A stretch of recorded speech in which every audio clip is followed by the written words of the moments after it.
If you want to understand the Mwata Adventist School for Deaf Children, begin with the man who understands its students best, because he's walked their same road.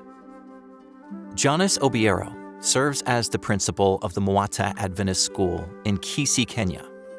But years ago, he was simply a young boy whose life changed in an instant. Obiero wasn't born deaf. He was an active, talkative child until a severe case of malaria struck. The illness eventually passed, but its complications stole what he never expected to lose: his hearing. Suddenly, the world around him went silent. School became a daily battle. Friends didn't know how to communicate with him. Teachers didn't know how to teach him. And Obiero didn't know how to rebuild a life he hadn't chosen. Everything shifted when he was introduced to sign language.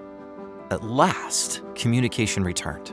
Confidence returned, and for the first time since losing his hearing, hope returned. Through that, becoming deaf, I know it was a plan for God.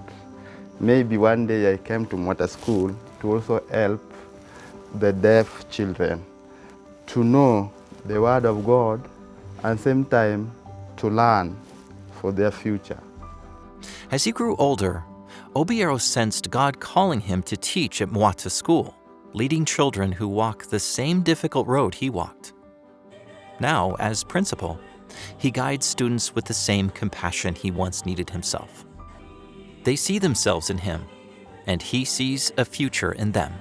Being that I'm deaf and I'm a principal, the learners, they feel motivated because they see that even our school principal is deaf.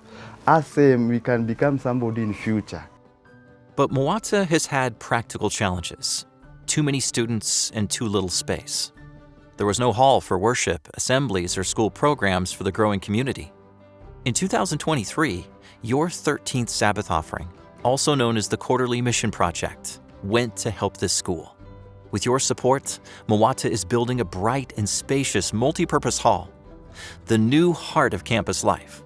It's where students will worship in expressive sign language, gather for learning and celebration, and discover that God made them with purpose. I think what made me very, very excited to see same deaf children grow when they knew Jesus Christ. That is the most happiness moment I have in life. Because at the end of the day, all of us need Christ in our life. For Principal Obiero, the new construction is a symbol of God's leading. Thank you for giving to projects like this. Your offerings make a difference. Thank you for encouraging children who communicate differently, yet hear God's love clearly. To learn more about Inclusive Mission, visit Adventist Possibility Ministries at possibilityministries.org.